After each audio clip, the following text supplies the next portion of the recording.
Hello friends, मैं हूं संजय कुमार और मैं आपका स्टडी 24 में स्वागत करता हूं। आज मैं इस मैथ्स के सेशन के प्रथम वीडियो को लेकर आया हूं, जिसमें मैं दशम वर्ग के प्रथम अध्याय वास्तविक संख्या के बारे में बात करेंगे। उससे आगे बढ़ने से पहले आप लोग नंबर्स की जानकारी काफ़ी आपके पास होगी, जैसे कि आप 8th में पढ़े होंगे, रेशनल नंबर, 9th में पढ़े होंगे नंबर सिस्टम जिसे हम संख्या पद्धति कहते हैं, और दसम में अब आप पढ़ेंगे वास्तविक सेशन को। आगे बढ़ाने से पहले मैं आपको जो आप 8 और 9th में जो नंबर्स की जानकारी आपने ली है, मैं उसे एक बार रिवाइज करना चाहूँगा। सबसे पहले बात करें कि हम नेचुरल नंबर क्या होती है, प्राकृतिक संख्या, जिसे हम क्या करते हैं, प्राकृतिक संख्या। इसे हम इंग्लिश में क्या कहते हैं, नेचुरल नंबर।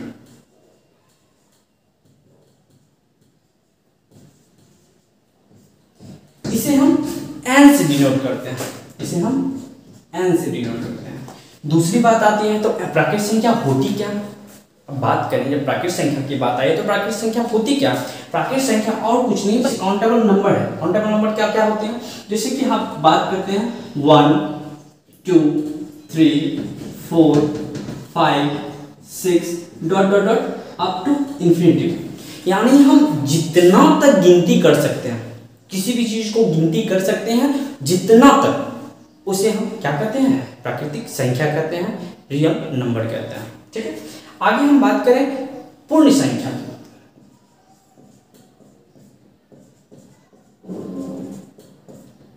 जिसे हम इंग्लिश में होल नंबर कहते हैं।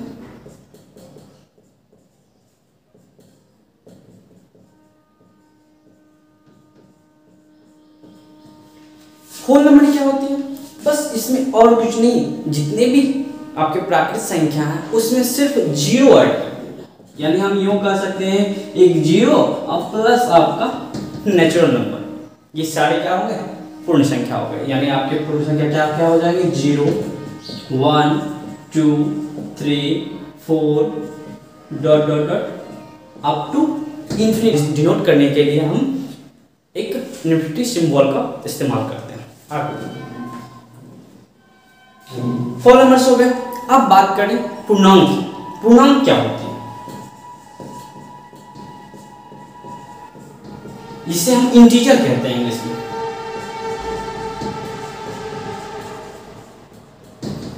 इंटीजर, लेकिन इसे हम डिनोट किससे करते हैं, इस इंटीजर को हम डिनोट किससे करते हैं, इसे हम डिनोट करते हैं किससे, जेड से। तो पूर्णांक होती क्या है, पूर्णांक की बात करें तो ये आपका 0 तो होता है 1 2 3 4 dot dot dot up to infinity. Same as इधर भी -1 -2 -3 dot dot dot infinity minus infinity. यानी माइनस इंफिनिटी से लेके प्लस इंफिनिटी तक आपका क्या होता है, पूर्णांक होता है, जिसे हम जेड से डिनोट करते हैं। उसके बाद हम बात करें परिमेय संख्या की। आखिर परिमेय संख्या भी तो है, परिमेय संख्या होती क्या। आप 9th में पढ़े होंगे इसके अकॉर्डिंग टू डिफिनीशन कि आप वैसी संख्या जो p बाई क्यू के रूप में फॉर्म किया हो और q does not equal to 0। आप 9th में एक चीज पढ़े हो, जैसे कि हम इसका फॉर्म, इसे हम रेशनल नंबर कहते हैं।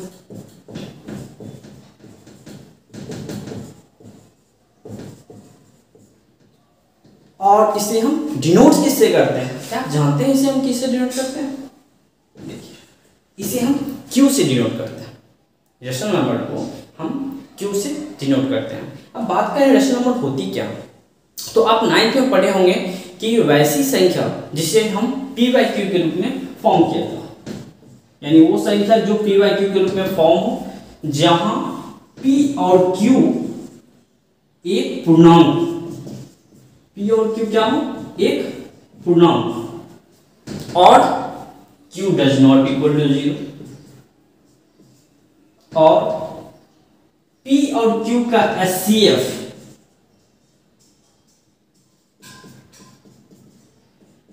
क्या होना चाहिए, 1 होना चाहिए। यानी हम परिमेय संख्या उसे कहते हैं जिसे पी बाई क्यू के रूप में प्रदर्शित किए कर सकते हो और उसका q does not equal to 0 हो और पी और क्यू क्या हो, उसका एचसीएफ 1 हो, इसे हम परमेय संख्या कहते हैं। तो एज फॉर एग्जांपल लेते हैं, जैसे 1/2 परमेय संख्या है, 1 पूर्णांक है, 2 पूर्णांक है। अनदर 3/2 क्या ये परमेय संख्या है? बिल्कुल है। 3 आपका पूर्णांक है, 2 पूर्णांक है।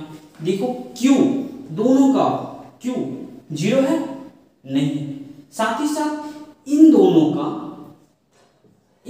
का एचसीएफ क्या होगा, 1 होगा, यानी कॉमन फैक्टर जो होगा क्या होगा, 1 होगा। इससे ही हम कह सकते हैं यह परमेय संख्या। लेकिन आप ये कह सकते हैं कि 10/15 क्या ये परमेय संख्या? ये एक बहुरूपिया नंबर है। बहुरूपिया नंबर का तात्पर्य ये है कि इसका एक मानक रूप है। इसे हम अगर काटते हैं 5 से, 5 2 जा 10, 5 3 जा 15, यानी हमें प्राप्त होता है 2/3, जो आपका क्या है, परमेय संख्या। आगे हम बात करें अपरमेय संख्या की बात करें।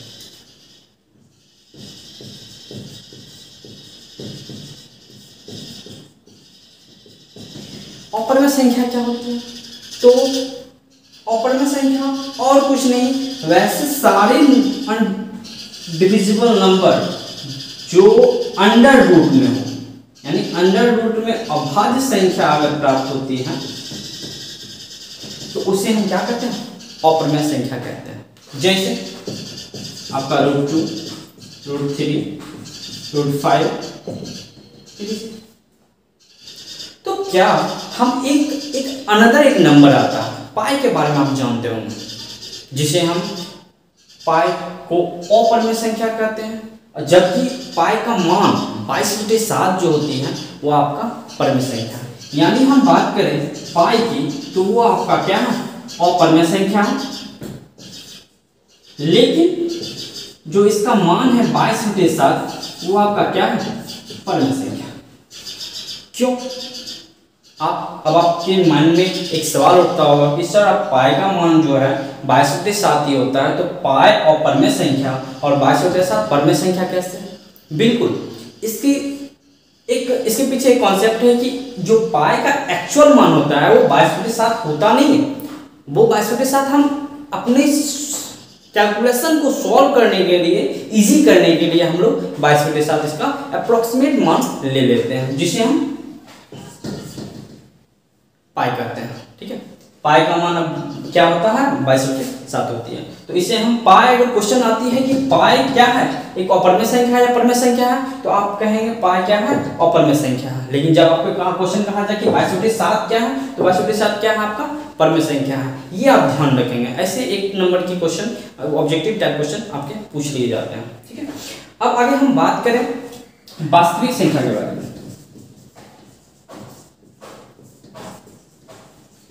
वास्तविक संख्या क्या होती है? वास्तविक संख्या की बात करें तो इसे हम क्या कहते हैं, रियल नंबर। इसे क्या कहते हैं हम लोग, रियल नंबर। और इसे हम डिनोट किससे करते हैं, इसे हम डिनोट किससे करते हैं, आर से। अरे आप अपरमेय संख्या को किससे डिनोट करते हैं, ये क्वेश्चन तो हमने भूल ही गया। ये अपरमेय संख्या को जो डिनोट करते हैं उसे हम क्यू सी से डिनोट करते हैं, यानी क्यू पावर सी कहें या क्यू कॉम्प्लीमेंट कहा जाता है। यानी आपका क्या है, अपरमेय संख्या को हमें क्यू सी से डिनोट करते हैं। ठीक है, आगे बात करें वास्तविक संख्या के बारे में हम जानकारी लें, तो वास्तविक संख्या और कुछ नहीं है, ये हमारा परमेय संख्या और अपरमेय संख्या का कॉम्बिनेशन जो होता है वो हमारा वास्तविक संख्या कहते हैं। इसकी जानकारी हम विशेष रूप से हम क्लास में आगे लेंगे। ठीक है, तो हम वास्तविक संख्या से जानकारी से लेने से पहले अब आगे हम वास्तविक संख्या पे चलेंगे। उसमें हमें पढ़ना होगा एक बहुत ही इंटरेस्टिंग टॉपिक है, युगलिक विभाजन लेम्मा यानी परमेय का, जिसे हम बहुत ही अच्छे ढंग से बताएंगे। और इनमें बहुत सारे स्टूडेंटों को कन्फ्यूजन होती है, तो प्लीज़ आप लोग बहुत ही ध्यान से देखें ताकि आप इससे समझने में आपको कोई भी कठिनाई ना हो। तो चलते हैं यूक्लिड विभाजन प्रेमिका में। यूक्लिड विभाजन नियम जो है इसके द्वारा हम एचसीएफ को ज्ञात करते हैं। एचसीएफ क्या होती है? एचसीएफ का तात्पर्य होता है हाईएस्ट कॉमन फैक्टर। एचसीएफ का तात्पर्य क्या होता है? Highest common factor. यानी हम तो अब बात आती है कि फैक्टर क्या होता है। फैक्टर में हम बात करें, जैसे एक नंबर ले लेते हैं 10 और 15, दो नंबर से 10 और 15, इनका क्या फैक्टर होगा? इनका फैक्टर होगा क्या? फैक्टर का तात्पर्य ये होता है कि जो उससे पूरी तरह से डिविजिबल हो। जैसे कि हम बात करें 10 1 से डिविजिबल होगा, 2 से डिविजिबल होगा और 5 से डिविजिबल होगा और लास्ट में 10 से डिविजिबल होगा। लेकिन हम 15 की बात करें तो 15 किससे डिविजिबल होगा? 1 से होगा, 3 से होगा, 5 से होगा और 15 से होगा।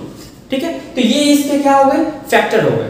अब हम बात करें इनमें से हाईएस्ट कॉमन फैक्टर क्या है, तो आप देख रहे होंगे कि ये जो 5 है आपका है, ये क्या है? हाईएस्ट कॉमन फैक्टर है, जिसे हम क्या कहेंगे? एचसीएफ कहेंगे। तो इस तरह से भी हम एचसीएफ ज्ञात कर सकते हैं। लेकिन आज हम जो पढ़ने वाले हैं, जिसे हम जो हमारे 10वीं वर्ग का प्रथम चैप्टर है, जिसमें हम यूक्लिड विभाजन प्रमेय द्वारा ही हम एचसीएफ ज्ञात करेंगे। तो आगे हम बढ़ते हैं। तो यूक्लिड विभाजन प्रमेय से हम बताने से पहले हम मान लेते हैं, एक नंबर लेते हैं ए। मान ले कोई एक संख्या जो ए हो, जिसे हम बी से डिवाइड करते हैं, बी से डिवाइड करते हैं। तो भागफल भी लगाते हैं। क्या लगाते हैं? क्वोशिएंट यानी क्यू। भागफल जो होता है वो क्यू हो जाता है और शेषफल जो आएगा हमें आर प्राप्त होगा। तो यूक्लिड विभाजन प्रमेयिका के द्वारा हमें जो प्राप्त होता है वह ए बराबर बी क्यू प्लस आर होती है। चलते हैं इसे किस प्रकार से हम प्राप्त करते हैं उसके बारे में हम जानकारी लेते हैं। तो कोई भी एक नंबर ले लेते हैं, 3-4 एग्जांपल्स ले लेते हैं। जैसे कि आप देखें, हाँ, तो कुछ एग्जांपल्स ले लिए हैं। जैसे कि आप देख रहे हैं कि 7 को 7 से डिवाइड कर रहे हैं यहाँ 16 को, 3 से डिवाइड कर रहे हैं 20 को, 5 से डिवाइड कर रहे हैं 6 को। तो हम देखते हैं, आप लोग बड़े ही आसानी से आप लोग जानते होंगे कि 7 का 2 टाइम्स लगेगा तो 14 हो जाएगा और रिमाइंडर आपका शेष कितना बच जाएगा? 2 बच जाएगा। यहाँ अगर हम लगाए तो 3 से 18 हो जाएगा, यहाँ भी रिमाइंडर आपका 2 बच जाएगा। लेकिन क्या हम यहाँ 5 से 6 से डिविजिबल कर सकते हैं? बिल्कुल कर सकते हैं। जैसे कि आप लोग पढ़े होंगे 5 1 जा 5, 5 2 जा 10, इस प्रकार से आप पढ़े होंगे। क्या हम 5 को मल्टीप्लाई 0 करते हैं तो क्या 0 प्राप्त नहीं होगी? बिल्कुल होगी। तो हम यहाँ क्या लगाएंगे? 5 0 0 एंड रिमाइंडर क्या आपका आ गया? 6।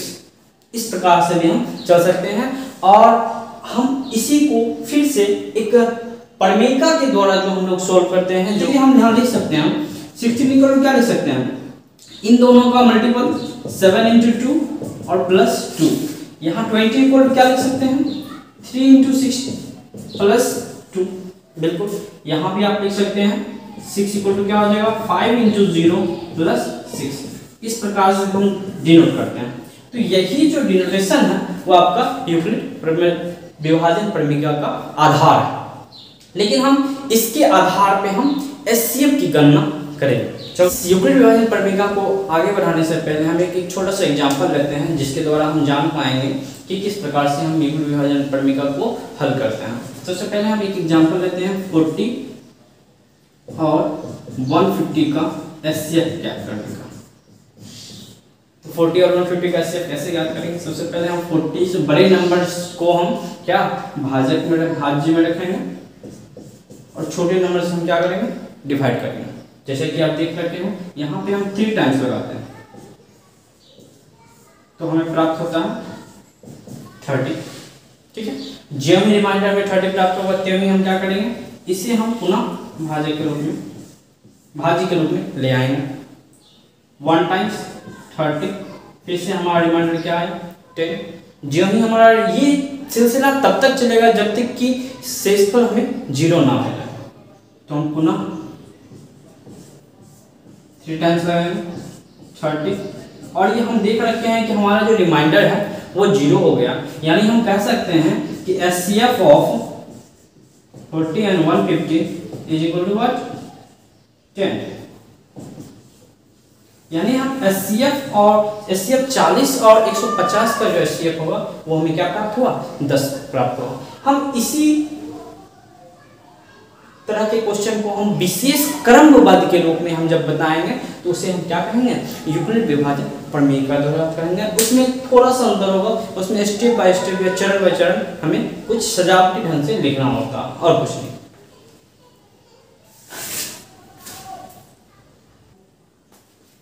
आगे बढ़ने से पहले अगर आपको वीडियो अच्छी लग रही है तो आप इसे लाइक करें, साथ ही साथ सब्सक्राइब कर दें और बेल आइकन को दबाना ना भूलें, क्योंकि जो भी न्यू वीडियो मेरा अपलोड होगा तो भी नोटिफिकेशन आपके पहले सबसे पहले पहुंचेगा।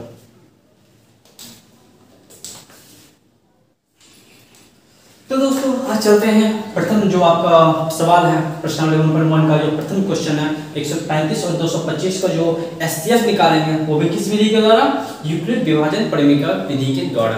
तो यहाँ पे हम देखें इसमें से सबसे छोटा नंबर आपका कौन सा है, दोनों में डिफाइन करें। तो सबसे पहले छोटा नंबर आपका 135 है और बड़ा नंबर कितना है, 225 है। तो हम 135 को हम क्या करेंगे, 225 में हम डिवाइड करेंगे 135 से, यूक्लिड विभाजन प्रमेय का द्वारा हम इसे सॉल्व करेंगे। तो इसे हम सबसे पहले चले स्टेप फर्स्ट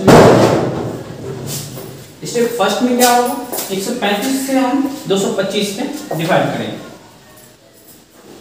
1 टाइम्स लगाएंगे, 2 टाइम्स तो लगेगा नहीं। आप देख सकते हैं एज्यूम करें नंबर्स को थोड़े से बड़े हैं तो 30 into 26 होता है, यानी 13 दूनी 26 होता है और यहाँ कितना है 22 ही है। तो हम कितना बार एक बार लगाएंगे, ये आपका हो गया 135। तो यहाँ घटाएंगे, 5 में 5 गया 0, 12 में 3 गया कितना, 2 में से 3 गया, एक पैसा लगा तो 12 में से 3 गया 9, यानी हमारे पास जो शेष प्राप्त हुआ है वह 90 प्राप्त हुआ है।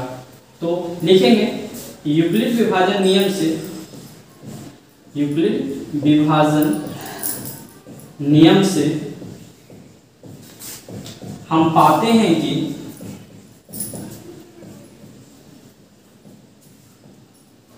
क्या पाते हैं, आप जान चुके हैं यूक्लिड विभाजन का नियम, हम बता चुके हैं a बराबर dq प्लस r। हम एक बार और रिमाइंड करवा दें कि अगर हम a को b से डिवाइड करते हैं तो हम क्वोशिएंट q लगाते हैं, भागफल q लगाते हैं और शेष क्या प्राप्त होता है, r प्राप्त होता है, जिसमें से आपका ये जो है ये आपका भाजक होता है और ये आपका भाज्य होता है, ये आपका भागफल होता है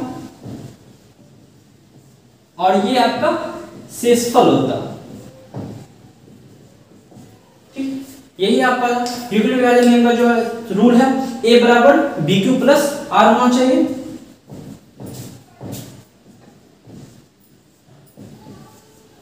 तो यहाँ पे भी हमने जिस प्रकार से 135 से हमने डिवाइड किया है, एक मल्टीपल लगाया है तो हमें शेष प्राप्त 90 प्राप्त हुआ है। तो यहाँ पे हम यूक्लिड विभाजन से लिखेंगे 225 इक्वल टू 135 गुने 1 प्लस कितना 90, शेष जहां शेष क्या है डज नॉट इक्वल टू 0।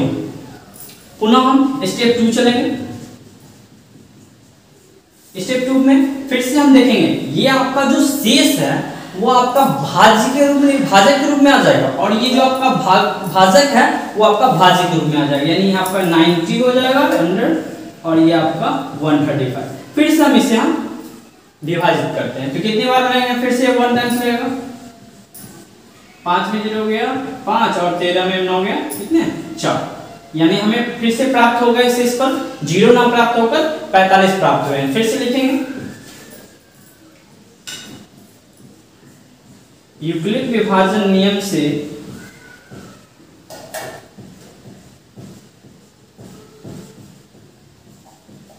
हम पाते हैं कि क्या पाते हैं दोस्तों, 135 बराबर क्या 90 गुने 1 और प्लस कितना 45, जहां शेष क्या है डज नॉट इक्वल टू 0। ये क्रमबद्ध रूप से तब तक चलता जाएगा जब तक कि हमारे शेषफल जो वो 0 ना हो जाए। चलते हैं स्टेप 3 में।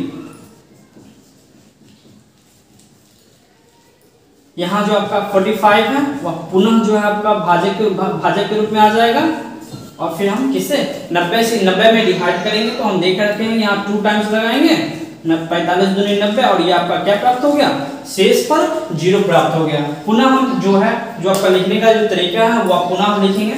यूक्लिड विभाजन से हम पाते हैं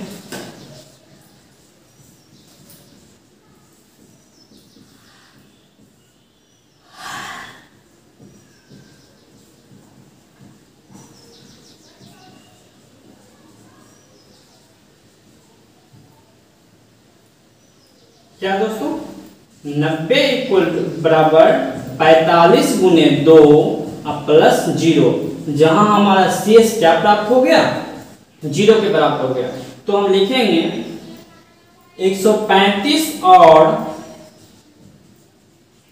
225 का HCF क्या प्राप्त हुआ, जिससे लास्ट में कट गया ना पूरा पूरा 0 प्राप्त हुआ, वही हमारा क्या हो जाएगा, HCF हो जाएगा 45। आई होप दोस्तों आपको दिख रहा होगा।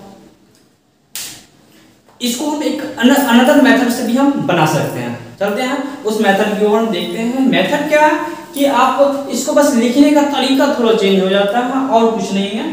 चलते हैं उसको। तो दोस्तों अभी आपने देखा कि एक इसी सवाल को हम एक मेथड से बनाया है और हम इसी को दूसरे मेथड से बनाने की कोशिश करते हैं, जिसमें आपको कुछ और कुछ नहीं, बस थोड़ा सा लिखने की तरीके की चेंजिंग होती है, बाकी प्रोसेस सारे उतने ही।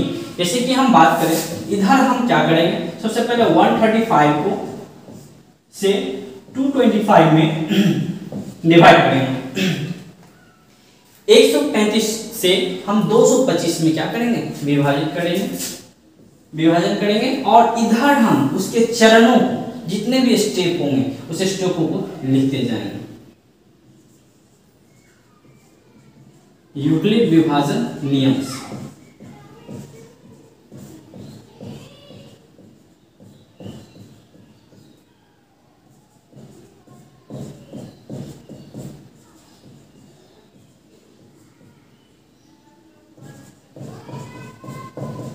प्रथम चरण में हम इसको इसे विभाजित करते हैं। सबसे पहले हम 1 टाइम्स लगाएंगे, कितना हो जाएगा, 135 ही होंगे। 5 में 5 गया 0, 12 में 3 गया कितना, 9। यहाँ पे प्रथम चरण हो चुका है। इसी को हम यहाँ हम जानते हैं कि यूक्लिड विभाजन नियम से हम a बराबर क्या लिखते हैं, BQ प्लस R लिखते हैं। तो यहाँ पे हम लिखेंगे 225 इक्वल टू 135 गुना 1 प्लस कितना, 90। फिर से चलेंगे हम यहाँ पे, पुनः इसको हम भाजक के रूप में बना देंगे और ये आपका जो भाजक है वो भाज्य के रूप में आ जाएगा। कितने टाइम्स लगेंगे दोस्तों, देख रहे हैं 1 टाइम्स ही लगेंगे। 5 में 0 गया 5, 13 में 9 गया कितना, 4। यहाँ पे स्टेप 2 हो चुका है और यही इसी चीज को हम यहाँ लिखेंगे। कितना हो जाएगा दोस्तों, 135 बराबर 90 गुने 1 और प्लस कितना, 45।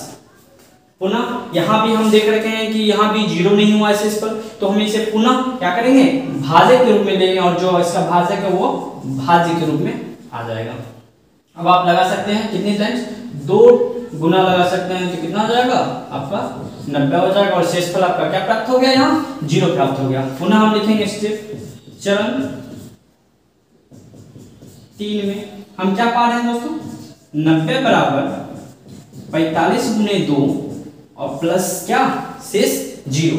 तो ज्यों ही शेष मेरा 0 हुआ और जिस भाजक के द्वारा हुआ वही क्या हो जाएगा, इन दोनों का HCF हो जाएगा। तो अतः लिखेंगे, अतः यूक्लिड विभाजन नियम से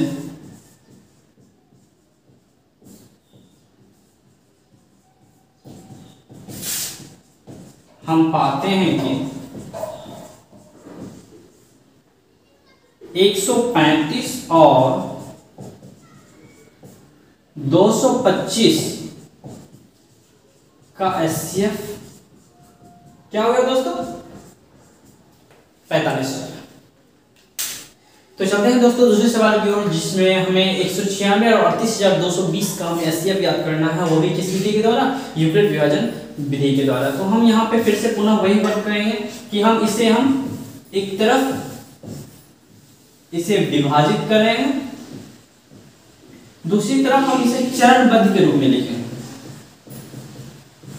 सबसे पहले हम यहाँ कितने मर्तबे से कितने टाइम से लगा सकते हैं, देख रखे हैं 19 और इधर 38 है, 19 दूनी 38 तो हो जाती है, लेकिन आप देख रखे हैं 6 है और यहाँ पे 2 है, अगर हम 6 दूनी 12 करते हैं तो ये इससे ज्यादा हो जाता है, तो इसलिए हम यहाँ पे एक बार में ही लगाना होगा।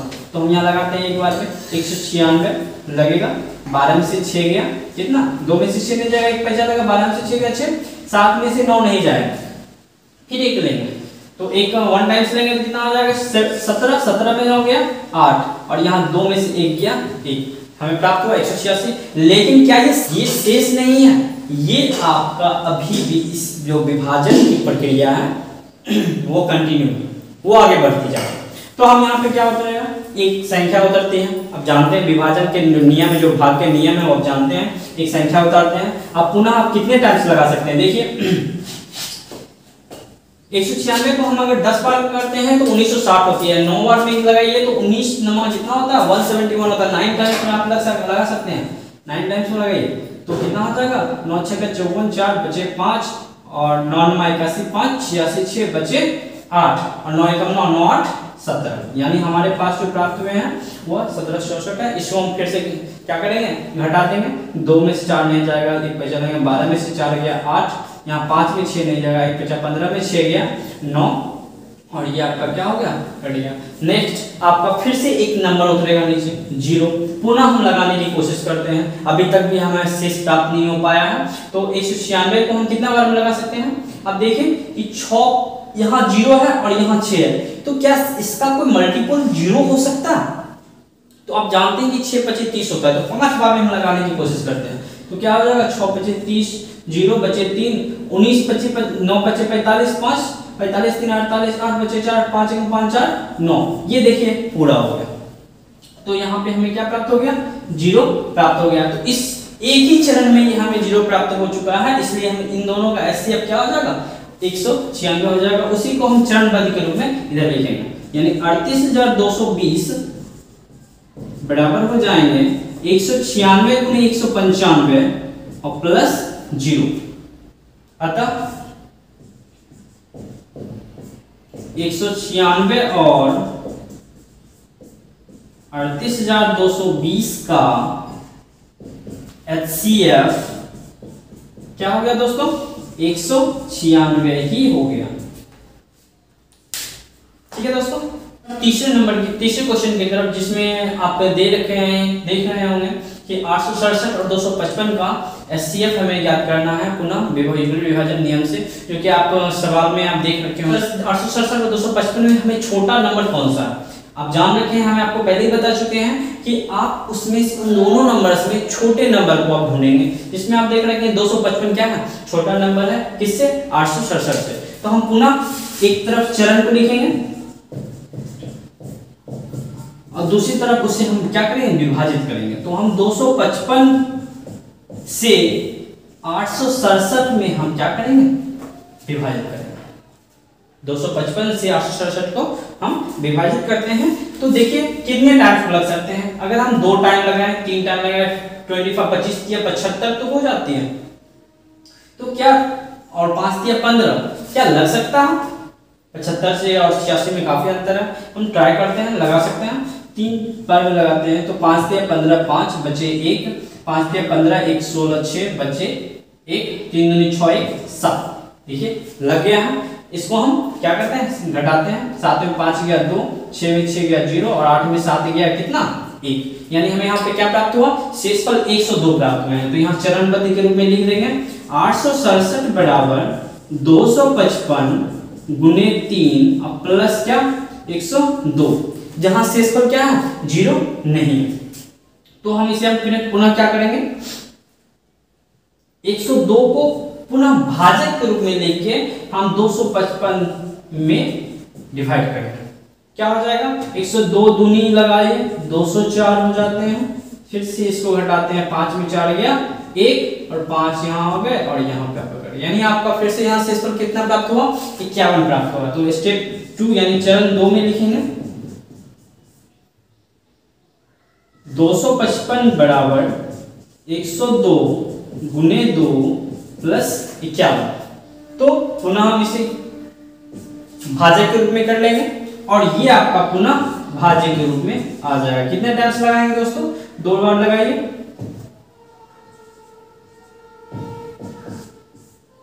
102 हो जा रहा है।